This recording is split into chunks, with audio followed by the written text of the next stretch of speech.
What's up, Joe? Yeah. I'm having a bit of a problem here. I've got a lesson starting in an hour and I want to do exam technique with them because I know if I don't do any exam technique I won't be here next year. I won't have a job. And I've got a bit of a tricky past paper question, 40 marker. I think it might have come up quite recently, Mark. It was on the BUSS4 paper in June this year, so it's 2013. Right, okay. Yeah. I wanted to keep everything up to date in terms of my exam techniques. I want to use relevant recent questions, but I don't know where to start on this. All I can see is 3 lines of absolute business jargon, really. So it looked a tricky one. It did look a tricky one when I first saw it, but a lot of our students did this essay.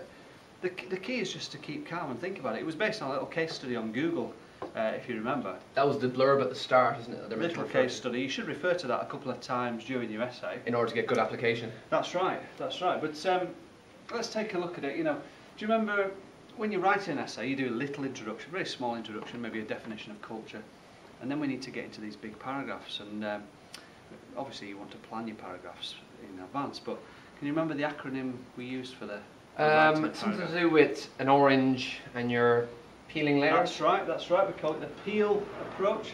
I've written it on here. Basically, you make your point in each paragraph and then you bring in your examples. So what you're not doing is you're not diving straight into telling me about a company, are you? That's right, that's right.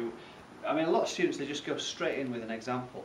So they basically, they'll throw in Google, Facebook, all this kind of stuff. You want to make a point and then you bring in your example to back up that point. I'll show you what I mean by that. So it's like the point of your argument, essentially. That's right, make a point of an argument, then you bring in your examples.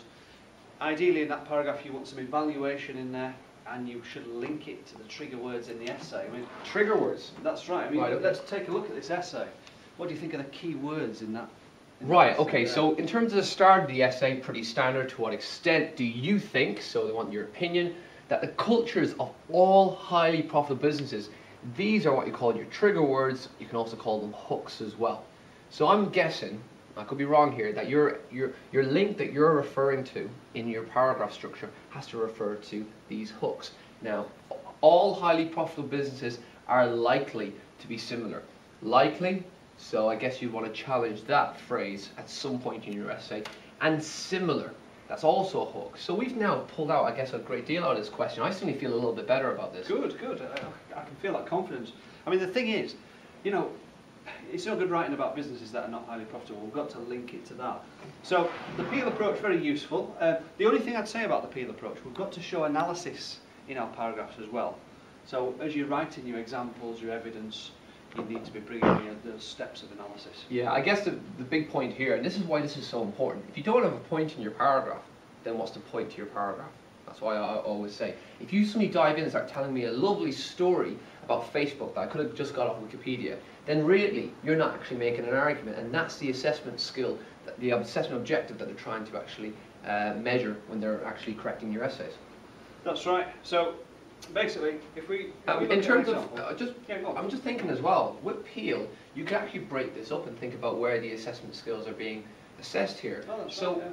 Your point and your examples and your evidence, that will demonstrate AO1, which is knowledge, yeah.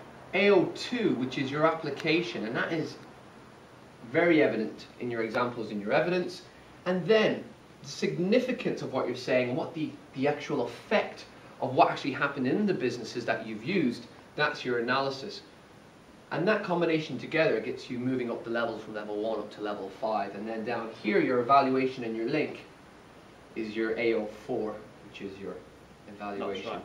Well, I'll talk more about the AO3 and the analysis as we look at the paragraph. But it's funny you were talking about the essay, because I was teaching in the lesson before you, and I'd actually written a paragraph out on the essay. You've done something already? On the same essay. You're like one of them celebrity chefs, and you've just taken out like a nicely baked cake, and this is what I did earlier. Right. I just put that on the board, period 1. You were in there, period 2. You know, so that's there for me now, so, essentially to use. Yeah, yeah. Well, what do you notice about it? Just first impressions. Right. What I can see, obviously, it's a chunky paragraph. It's a Kit Kat chunky. It's big and long. And I'm also beginning to see that there's use of business terminology all the way through. I also notice as well, just offhand, I've seen that there's the odd connective word as well, which is helping you link all your sentences together. So there's a nice rhythm to it. Yeah. I mean, as soon as you look at one of these paragraphs, it should hit you that it's a big, meaty, chunky paragraph. How many of these would you want to have in a BUSS4 essay? Well, probably about 4 or 5. You know, Yeah, not too many, but they should be big. I think some students are under the impression that they're going to write 6 pages for a BUSS4 essay because you're only doing 2 in the entire exam. But it's really more about quality than quantity. That's right. So let's think about the peel approach. So okay. What's our point? So one reason for cultures being similar is that they need to be innovative. Okay, that's our point. Remember, we haven't brought in a business example. We haven't talked about Facebook at this point. We've just said that's our point. Business cultures all need to be innovative. Okay, and that brings the similarities to them. That's right. So I guess everything you write from now on in the paragraph is linking back to this initial point you've made. That's exactly so you've got a context to your argument. That's right. So then the next step in the peel approach is to bring in your evidence and examples. So I've actually started off by using an example from the mini case study. So for example, if Google failed to create ideas to enhance the customer experience, they will lose out eventually to rival search engines. Okay, so what we're looking for here is, I think what you've done here, Mark, is you're trying to bring in an example from the mini case study, but I know you're going to bring in one of your own examples, and them together should hopefully get you good application. So if Google failed to create ideas to enhance customer experience, they will lose out eventually. So I guess you could say that's a bit of analysis here, isn't it? Because there's a sort of an extension of your point that you've made. Yeah, there's a little bit of analysis. I think what I was really trying to do is, use the case study. I'm going to bring in my own example, as you say, and sometimes you wouldn't have 2 examples in the same paragraph. It's not always a great thing. But with this particular essay, it was about cultures being similar. So I had to kind of give 2 businesses and try to say that their cultures were similar. So I've said basically Google need to be innovative. Now I'm going to hit them with my knockout example. We did a lot of work on Facebook, remember? We did. We've done a lot of work on about this hacker culture that they've got. Oh, we showed the videos. We looked at case studies in business reviews. We've done so much. We even tried to get Mark Zuckerberg in to actually do a talk with the class, but unfortunately he wasn't available. I know, he was at Brighouse School, I think. Yeah, I think he was doing a talk there. Yeah. Anyway, so likewise, Facebook staff need to be innovative. So we've got our second example and our main one. Facebook staff need to be innovative to enhance their customer experience. They do this by having an open plan office with regular hackathons. Now we're starting to talk about the culture at Facebook. This is where staff, who are called hackers at Facebook, spend an evening competing to develop the best new software ideas. Okay, so that's really the depth of our example there, I would say. What I really like about what Mark's done here is Mark's been quite selective about the information he's put in about Facebook. Now, instead of him telling me Facebook is a social networking site that currently has turnover of this, it employs X amount of people, it was set up in 2004 by Mark Zuckerberg. That's what a lot of students will do, and that's naivety. Okay, you pick out the information about the company that's relevant to the argument at the top. And talking about hackathons links to the idea of innovation and the company's employees being innovative. Yeah. So what we're seeing now really is the sort of AO2, isn't it? Yeah. We're seeing application throughout this example. But then we've got to get this analysis going. So we've talked about what's happening. These innovations then lead to, very important that, these innovations then lead to a better product, e.g. the timeline feature on Facebook, which helps the company to build up users. Okay. This enables Facebook. Now we're using more connectives. I like that. Yeah. So this enables Facebook. Every time we see this, we see more analysis to attract advertising. Now you can see where I'm going with this, can't you? I'm thinking you've got a few stepping stones laid out, and you're just hopping across that river. That's right.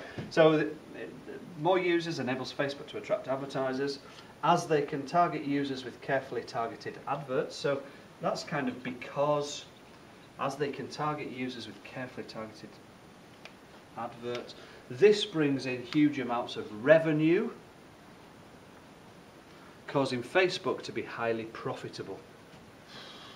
So you see the steps in that argument. There's a very clear logic chain to the argument you're making, and also what you notice here is that very good BUSS4 essays, they don't take application analysis and keep them separately. It's all built into the same 2 or 3 sentences. You're constantly staying in context, talking about the company, but you're also using good connective words to try and build up an argument, so you're actually trying to convince the BUSS4 examiner. That's right, and what you see is that we've linked this essay back to the question, which is about highly profitable companies. We've brought it through to revenue and profits, which is exactly what the question was about. Now, just one thing to put the icing on the cake, to put the cherry on the cake, a little bit of evaluation. Let's get a bit of evaluation there. And down at the bottom, what we've put is, however, the two firms above are both in technological markets, so such a culture may not apply to all firms, especially those in different industries. So I've just made a kind of... I think what you're trying to do here is you're trying to nearly challenge what you've just said.